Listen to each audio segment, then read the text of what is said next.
Get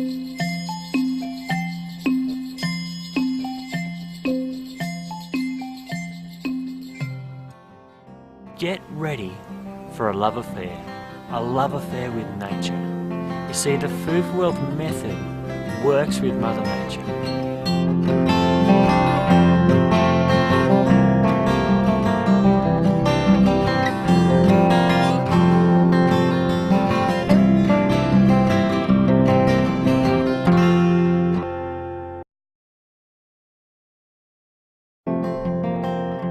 The Food for Wealth method, it follows some very basic, natural, ecological principles so that it looks and acts just like a living, breathing ecosystem. You see, when you have a traditional garden, what you find is there are perfect rows of one type of vegetable and there are a lot of gaps between those vegetables. Now, those gaps, or bare soil, are what I would call empty niche spaces. Now, in nature, empty niche spaces are not tolerated. Let's imagine you're in a pristine rainforest. If a big tree fell down and left a big bare space, what you wouldn't notice is there's hundreds and thousands of seeds just lying dormant, ready to burst into life. Now, if you have a traditional vegetable garden and you have a lot of bare spaces, nature will not tolerate that either. Something will try to fill those empty niche spaces. Now, the most common thing that happens is that weeds do that job. Weeds are the ultimate empty niche space filler. If they weren't, they wouldn't be called weeds. Now, the way that we deal with this in the Food for Wealth method is we don't have empty niche spaces. We're going to run these plots at full carrying capacity. And what we're also going to do, we're going to build up a seed supply in the soil. We're going to let some of the plants go to seed so that there's always thousands of seeds lying dormant in the soil. So if you remove a plant and you do create an empty space, there's something good there to fill the gap. Something good to fill that empty niche space. Because if you don't have something good there, then weeds will do it for you.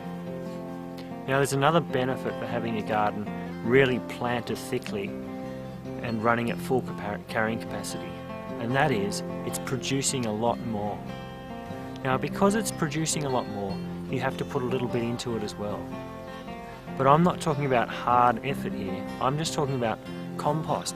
What we're going to try to do is set up a system so that when you bring nutrients into your life, you keep them in your system and you put them into your garden through your composting system.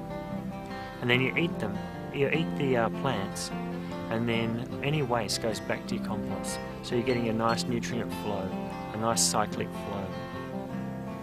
Now, with a traditional garden, what you find is when these empty niche spaces get filled with weeds, the first thing the traditional gardener does is dig those weeds over.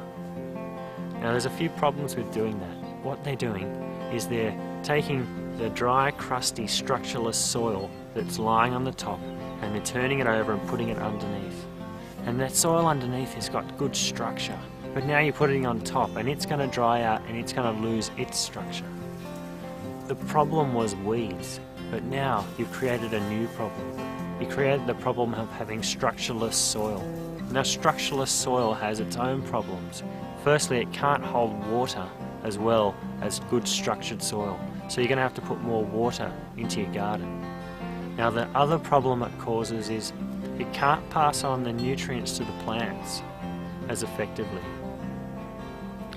So we started out with a weed problem, and now we've got the problem of soil that doesn't hold water, and we've also got the problem of soil that doesn't pass on its nutrients. So now we have to add inorganic fertilizers. Now, when you do that, you start to kill all the biological life that's in the soil. And that biological life is actually important to actually build structure. So you'll end up with a really dead substance. And with this method, with the Food for Wealth method, the most important thing to remember is look after your soil. Because if your soil is well looked after, it will look after you. And the way we look after it is we don't touch it. we let it lie underneath. We don't dig it, we don't turn it. We want it to retain that beautiful structure so it can hold nutrients and pass them on to the plants, and it can hold water. So the number one rule with this method is no digging. The only way we work the soil is we add layers of compost on the top as a surface mulch onto bare patches. Now, I like to get my bare patches covered the same day if possible, because I just want to keep that soil protected. I want to keep that structure. This is a really important part of the process. Now, in the Food for Wealth method, we're not going to plant in rows, and we're not going to plant one single type of plant to an area. We're going to mostly just mix everything up. There's a good reason for doing this. Firstly, it gives you much better pest protection. Now, pests who eat your crops usually identify them by sight or smell. Now, when you've got everything mixed up, it is very hard for the pest to actually see the specific plant that they like. It just looks like a jumbled mass, and it's impossible for them to smell it because there's too many different conflicting smells. But I've done all the hard work so that you don't have to. Look, just read through the step-by-step manual and follow every step.